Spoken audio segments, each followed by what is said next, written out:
Has everybody gotten everything out of this morning that I have? You feeling good about this morning? Well, good, because you're going to feel just as great about this afternoon, and we're starting with a dynamic speaker to help connect the dots, and one of the more important dots between education and economic development. I'm introducing our luncheon speaker today because I believe strongly in his message about linking education to economic development. Education is the first and most important building block in developing Nevada's new economy.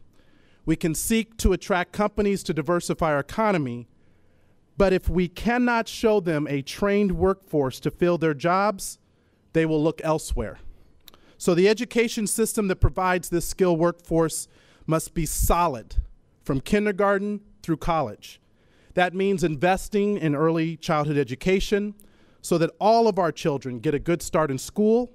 It also means demanding greater accountability from our K-12 system to ensure that our children know what they need to know to advance from grade to grade and graduate with the skills to compete. So by doing these things, we can change the statistic of Nevada having the worst high school graduation rate in the nation, with nearly half of our students starting high school failing to obtain a diploma in 4 years. If we work to ensure the success of our students in the K-12 system, more of them will go on to college, and more of them will go on to college without needing the remediation that many of them need now. That is the continuum of education and the success that we should strive for as we work to meet the needs of Nevada's new economy. Now, again, we've talked about this earlier. Dr. Lang mentioned it, but the Vision Stakeholder Group talked about this very succinctly, and they said to produce workers for growing, prosperous industries, graduation rates from high school through graduate school must rise. The commitment to education must start in early childhood education, particularly for those from lower income families, and continue with the focus on hiring qualified teachers and keeping students engaged. So that's directly out of the vision. And the person that we have to help us connect this is none other than Stan Jones. He's someone who understands this very well. He was an architect of progressive education policy in Indiana, where he served as the Commissioner of Higher Education for 12 years, under 4 different governors from both political parties. Stan was responsible for the 21st Century Schools program, a scholarship program aimed at increasing the number of low-income students completing a post-secondary education and ensuring that those students have the skills to succeed in college. He revamped the state's community college system and implemented Core 40, a college prep curriculum program in Indiana that has significantly increased the number of high school seniors that are going on to college. Stan also started the Indiana Education Roundtable, which is composed of key leaders from business, education, and other communities, with the goal of making sure Indiana adheres to world-class education standards in its high school curriculum. Now, since then, Stan started and has successfully implemented Complete College America, a nationwide initiative working with states to increase the number of college students who complete a degree. Here in Nevada, less than half of the students who start college obtain a degree. This is something that we must change if we are to produce a workforce capable of supporting a new economy that requires employees with higher, more technical skills, all of which we heard this morning, and I know that all of you agree that we want for our state. So in short, we not only need to find ways to transfer technology and knowledge from our universities into the marketplace, but we also must develop a new workforce that can support the new businesses we hope to attract through university research and development activities. Stan, welcome to Las Vegas. Welcome to this great state of Nevada. We're excited to be part of Complete College America, and we're looking forward to your instruction on how we can do that.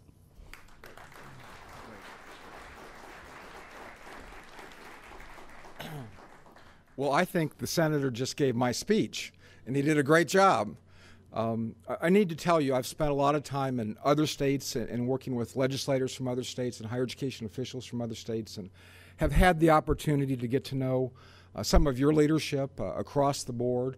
Had an opportunity yesterday to meet your new governor, and I need to tell you that I've been very impressed by the business leadership, by the political leadership, by the energy, and how really very clear vision that you have for the state, and how articulate you are. And it's pretty convincing to me that you know what you're doing, and that you've got the commitment and you're going to get there. I think, as the senator said, that's really what I want to start, is where the morning finished. We saw some extremely exciting, promising ventures.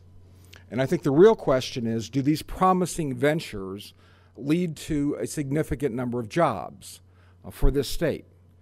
And I'm reminded really of the parallel between Indiana as part of the Midwest and what's happened here in this state, is that for decades manufacturing sustained Indiana in the same way that gaming has here in this state. And there are parallels. People made good livings. At one point in time, in a city, Kokomo, Indiana, the family income in that city was the highest in the United States, because 2 or 3 family members were UAW members working at the plants and bringing home good pay, good benefits, health benefits, pension benefits. And like gaming, you didn't need a college degree to get those jobs. That's sustained Indiana for decades, the same way that gaming has here. I feel like I've been down this path before. Every 10 years we would have a recession. The country would have a recession. And every 10 years, when we had that recession, each recession we would come out stronger, manufacturing base, and hire back the people that had been laid off and hire more. And so nobody was really particularly concerned about the recession, because you always knew you were going to come back stronger. Until, of course, the year that we didn't come back stronger. And then we didn't again come back stronger. And each downturn in the economy, our recovery has never been what it was before. And I think that's probably some of the concerns you have here about the gaming industry. As this economy recovers, will the tourism and the gaming industry recover at the same level that it did before? And so the challenge is, again, do these promising ventures produce the kind of jobs that we need? In Indiana, and you could just see across the Midwest, northern New York State, Pennsylvania, Illinois, Michigan, these communities have been devastated by the loss of manufacturing jobs. I was struck by, I know many of you have read the book, The World is Flat by Tom Friedman, and I had an opportunity to hear him speak. And one of the things that struck with me the most was he was talking about a conversation he had with the CEO in India. And the CEO there was explaining how they were building out their manufacturing industries and building out in all kinds of businesses and industries. And the CEO from India turned to Tom Friedman and he said, well, our job is really very easy. We're going to take your jobs. And they've done that very effectively. He said, your job is much harder, to determine what your new jobs are, what your future looks like. You know, we can look back and we know where we've been. It's so much harder to know where we're going. The world sustained itself for thousands of years in agriculture, and for 100 years in the Industrial Revolution provided jobs, and good jobs. As we've talked about entering the knowledge economy, the next wave of jobs haven't really materialized in the same way that we expected and hoped that they would. And that remains our challenge. One of the I think, unwritten stories that I'm still waiting to see the New York Times or somebody write the story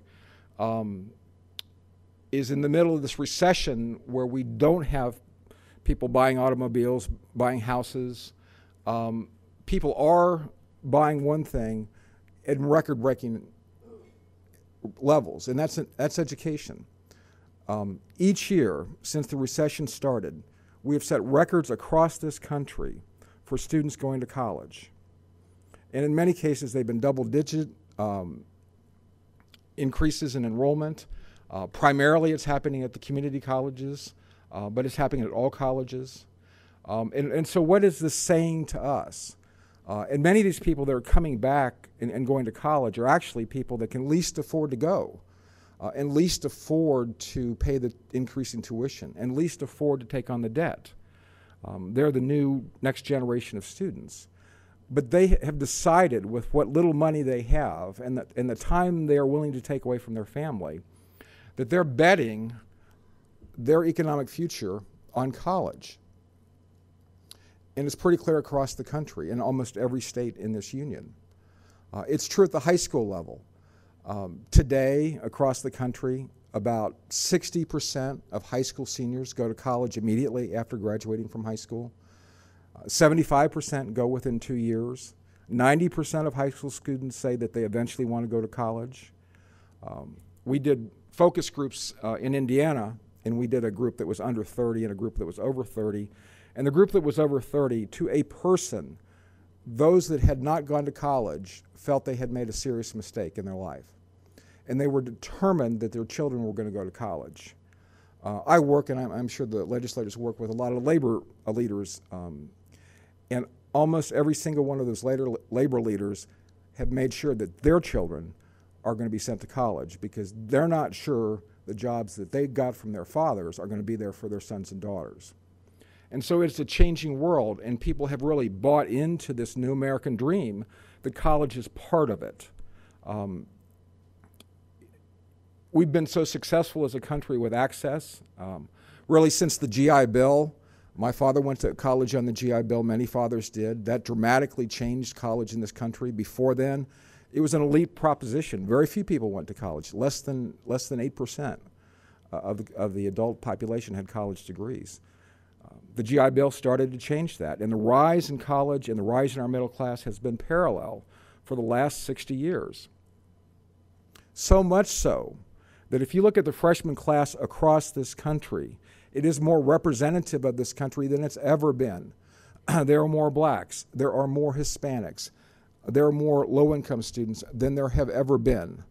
It's really the access agenda that this country believes in has been successful. In the words of somebody else, let's say, how is this working out for people? And I think we know too well it's not working out very well. Half of those that start at a four-year college never graduate. 2/3 of those that start at a community college never graduate. We know that many of them take on debt that they can't repay. We know the freshman class that I talked about in the fall that looks so representative. In the spring, it really is not representative. It is still overwhelmingly white and overwhelmingly middle class and upper middle class. We haven't made that transition to a new society. We've talked about education being the great equalizer, the opportunity for people. Well, there have been studies done that essentially have argued that that's not been the case. That if you were born poor, you're more likely to live your life poor. And that education at the college level, if anything, locks in the current economic structure. I was in the legislature in 1988, and as the legislators can tell you, you get a flurry of information. But there was one piece of paper that really I looked at and really kind of shocked me in 1988. Essentially, it was a graph. It said that if you were born in the upper income quartile, the upper 25%, I say 25% because I did have to explain that the upper quartile was 25% to one of the Indiana legislators. So 77% of those people that were born in that upper income quartile get a four-year college degree. The lowest income quartile, 7%. And actually the two middle quartiles weren't that impressive either. And I was thinking in 1988, how can you 10 times more likely to get a degree if you're well off than if you're not? After we have literally built campuses across this country, we've had significant programs in financial aid. We've been aggressive in terms of minority programs and women programs, and still that was true in 1988. You fast forward to last year. those numbers haven't changed in 20 years. It's still the mid-70s for the upper income quartile. It's about 7 to 10% for the lowest income quartile. And so as hard as we've worked, we've not been successful in changing that final demographic. We have been successful at getting people to go. And in some respects, I feel so responsible, and those of you that are in higher education, presidents and chancellors, you should feel responsible with me too, because we have talked for a long time about the importance of going to college, and that you can earn $1 million more in your lifetime if you get a 4-year college degree. That it's important to start. For too many of the people that we have made that speech for, their dreams have not been realized. They've been broken dreams. So where this, and I'll only highlight in the beginning one of the places that goes wrong almost immediately. In this state, and I want to tell you that I could be in any state, and these statistics would be very, very similar. So don't feel proud, but don't feel defensive either. 38% of your beginning freshmen start out in remedial courses across this state. 60% of your community college students start out in remedial courses across this state. And as I said, I could say that in any state. A couple states, people raise their hands and say, no, actually it's 70% in our state. What's even more striking is that 60% of the students that started at a community college, that graduated in the spring and walked across the street in the fall, they start in remedial courses. So the courses they passed in high school, they are now taking again as community college freshmen. So that's the first huge obstacle. And were that bad enough, it's compounded by the fact that remediation is wholly ineffective. There was a study done most recently of over 5,000 students in Virginia. A third of the students recommended to start in remedial programs don't show for the first class. I can kind of relate to this. If you see people that they were probably C+ students in high school, didn't particularly like math, excited about going to college, first thing that happens to them, they're assigned to a remedial math course. They kind of start to lose their enthusiasm for what this was all about. Those that actually, we don't have a perfect system, so some people that were recommended to take remediation actually skipped it and went right to go the regular courses. Those students did as well as the ones that actually took the remedial courses, which leads one to question whether remediation did any good at all. As a matter of fact, other studies have said the longer you're in remediation, the less well you do. Some of us call remediation the Bermuda Triangle of higher education. You send people in never to see them again.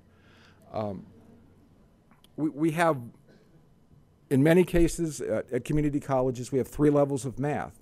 The lowest level is 5th grade math. It's fractions and decimals. 1% of those students will ever get a degree or certificate of any kind. I think that's close to being immoral, taking their time and their money, and there are better alternatives for those students. So that's really one of the first things we have to attack. I decided, I started with a lot of slides for PowerPoint, got it down to 5 or 6. I'm down to 1 slide I want to share with you. And this is, oops, we didn't get that done, did we? Oh, is it there? Oops.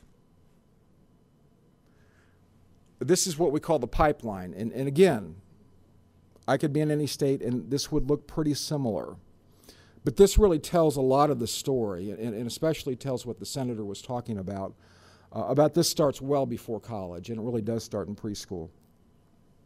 But of 100 freshmen, less than half, 48, graduate from high school. And of those 48, 26% start college. And of those 26, 18 are still there the sophomore year. And finally, 4 graduate with an associate or bachelor's degree. Now, this is over a 6-year period of time from when they start. Later on, there may be more that finish, but I can guarantee you it's not a lot more. These numbers are true in many, many states. It really shows the challenge that we have. And so these great, and I was really impressed this morning with what I heard. And I've been impressed with what you're planning here in this state. But I also know that you're concerned that do we think that high school dropouts are going to be, people are going to hire them for these new tech jobs? Do we think they're going to hire college dropouts for these jobs in biotech, in high tech? I don't think so. And so, is this workforce going to be ready for what the research universities are doing at that level? And that's really the challenge that legislators have, that higher education officials have, and the business community has, to make sure that you're ready. The quest is not to have a few high-paid jobs in some high-tech areas. The quest is to produce some great jobs for a lot of people, and that's the people we're talking about. What's happening in this country in terms of college is really an emerging new majority. One of the reasons that this chart looks like this, and some of you may have heard this, but the United States is no longer first in the world in terms of the adults that have college degrees. We've now slipped to 10th, and primarily because our younger adults are not being as well educated as those that came before. And as a matter of fact, this may be the first generation in history where the children are not as well educated as the parents they're following. And that would be a remarkable setback for the United States. Why is this? One of the reasons is the attrition that we have. But one of it, and it's right here, I mean, you're on the front lines of this, is the changing demographics. The only group that's having more children are Hispanics. And so our workforce is going to increasingly be more Hispanic, and you've seen it here before the rest of the country has. I was called last weekend for an interview with NPR because the University of Texas, for the first time, had more Hispanics than they had Caucasians starting in their freshman class at Austin. So you're seeing this firsthand. But if we're going to be successful here and across the country, we need to pay a whole lot of attention to this pipeline. This new majority, and many of us had a great opportunity to go to college, and for many people, colleges haven't really changed for at least 100 years. People came out of strong high school backgrounds. They went immediately to college. They could afford to go to college without working. Their number one job was college. They didn't have families. And the students we have today are not those students. They're first-generation students. They did not come out of good high schools. They did not have good backgrounds in academics. Even if they have parents that support them, the parents aren't equipped financially or with the skills to help them advocate for what they need to get and have. And so they're facing very different challenges. But yet we have the same structure for many of those students, and that's why many of them are unsuccessful. So I want to talk about three things, and I should tell you again about that this increase in enrollment that's happening across the country, but mostly at community colleges, this mostly is going to be solved not only across the board, but at community colleges. They're really going to educate the next middle class in your state. They're going to be the backbone of the growth in the future of this state. And if you want to have a strong economy, you need to pay attention to community colleges along with the research universities. So three themes I want to mention, and they're counterintuitive, and that's they're different than the way we might think about college, but I think they apply to the new majority. The first of this is time. Right now, you may hear a president, you may hear a parent say, well, my son or daughter needs more time, or they need to take off a year or a semester, or they need more time to graduate. Well, the fact of the matter, more time actually hurts their chances to graduate. For the first time, there was a report out this year. The federal government started tracking students who graduated after 4 years, 6 years, and 8 years. After 6 years, 56% of students graduated. After 8 years, 58% graduated. So those additional 2 years bought us 2 more percent. If you're still there after 6 years, you might be living the dream, but you're not achieving the dream. And you're more likely to drop out than you are to graduate. One of the more surprising things that when we were working on high school dropouts that surprised me is even high school seniors, even students that have made it that far, many of them drop out. And so getting to the finish line is so terribly important. The other thing about time is that when you start a study that's about to be released, if you start right away, you have about a 50% chance of getting a 4-year college degree. If you wait 1 year, that drops in half. And if you wait till you're 25, you have less than a 10% chance of ever getting a 4-year college degree.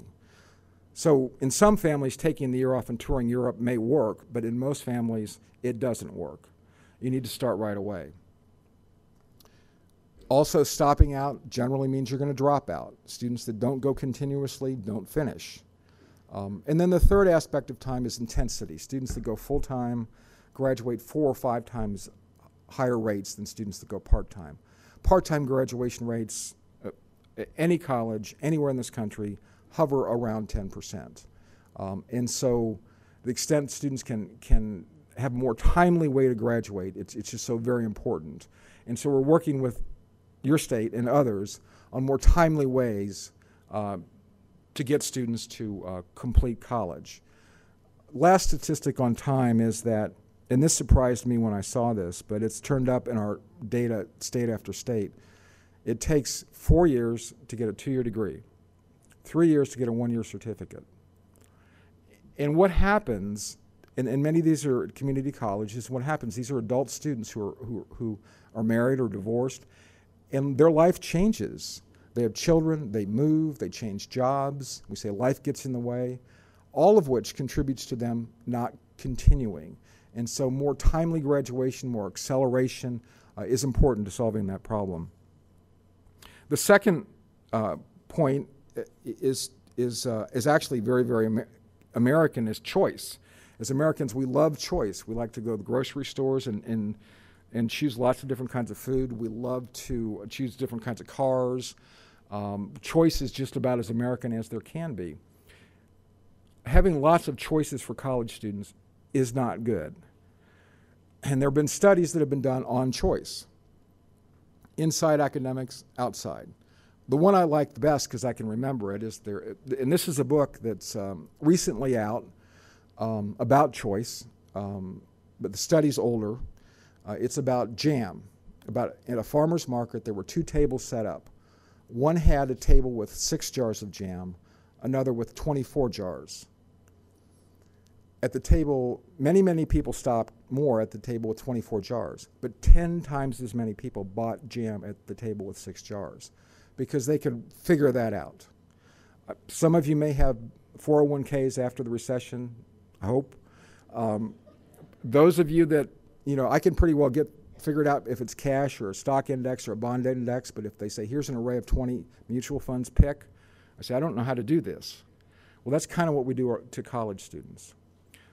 Even very smart people, doctors, they've done a study on doctors. And doctors, when you get a choice of 3, the doctors are thinking there are 3 things I can recommend to this patient. They can pretty well work that out. But if there are more than 3, 2 things happen. One is they paralyze. Which do I decide to do? And secondly, they're likely to fall back on what they typically recommend because it's the safer path, not the better path. Community colleges, and I just spoke to a president, they were just talking about the importance of counseling. 1 counselor for 700 students. And I'm sure the 4-year colleges don't have a much better ratio. So many of the students select their own courses. And so those that are pushing core curricula, you were talking about at the table I was sitting at, more prescriptive pathways, students can be much more successful. We talk about students exploring, but many more students are wandering than they are exploring. And they need help and more clear pathways. And I can just give you one illustration from my background is that I went to Purdue University, and if you go on their catalog electronically, and you go to history, and the graduation requirements, it'll say take some of these courses, take some of these courses, take 3 of these, and somehow this makes a degree. If you go over to engineering, it'll say freshman year, first semester, you take these 5 courses. Second semester, you take these 5 courses. Sophomore year, junior year, it's a forced march. And I was an engineering student, and I don't remember having an elective till I was a junior. Those that are in pre-med, they tell me it's the same prescriptive pathway, and those students have been very, very successful. So choice. The third is structure, and this is probably even harder for us to think about. But the best way that I can illustrate it is did a lot of work in Tennessee and with Governor Bredesen, and they set up a lunch for me and the governor, and they said, even though he's a Harvard graduate, Stan, he will not read your memo. So you have to convince him. So I'm thinking about how am I going to do this, and so I prepare one piece of paper. And Tennessee's an anomaly. They have what they call Tennessee Tech Centers. And somehow 20 years ago they split, and they have 1-year degrees at the tech centers and 2-year degrees at the community colleges. Well, at the tech centers, they have 20 across the state. On one side of the page I wrote down the graduation rates for the community colleges. In Tennessee, the average rate is 14% for full-time students after 3 years. The tech centers, 75%, 5 times higher. So I just put that between me and the governor. And the governor, obviously, he glanced at it, he picked it up, and he said, okay, tell me the story about my tech centers that I don't know. And I said, well, Governor, actually, it's kind of back to the future. These students start 8 o'clock Monday morning, and they go till 3. And they come Tuesday morning at 8, and they go till 3. Monday through Friday, it's a block schedule. It's like they're going to work. They take attendance, which I think is an underrated strategy. They start in cohorts, so they get to know the students they work with. They have more full-time faculty working with them, all of which contributes to higher rates. They teach their math in context. And so they say, for example, in machine tool, if we sent our kids down to a trig class, we'd only get half of them back. But teaching it as part of machine tool, they understand it and they get it and they learn it in context. There are other examples throughout the country. One in New York City that has a block schedule. They pick between 3 blocks, 8 o'clock to 12 o'clock in the morning, 1 o'clock to 5 o'clock in the afternoon, or an evening block. They have doubled their graduation rate from 25 to 50% with their first cohort of students. It's been so successful that as New York City's designing a new community college, the block scheduling and many of these features will be part of that community college. So it happens across this country, but it's a different way of thinking. So in closing these remarks, I just wanted to share with you that for our country to change, for your state to change, we need to pay attention to the pipeline. We need to pay attention to what we want our workforce to look like. And we have been wholly unsuccessful. But there are examples in this country that we can emulate and we can be very productive. And because somebody's poor or black doesn't mean they can't graduate from college. They can, and they can graduate at high rates. And we can do that. And again, I think your state came to one of our first academy, one of 8 states, is really a leader in this country at working down that pathway. And again, I want to say how impressed I am with your business leadership and your political leadership. And I'm convinced that what you get done here not only will serve you well, but be a beacon for the rest of this country. So thank you for having me.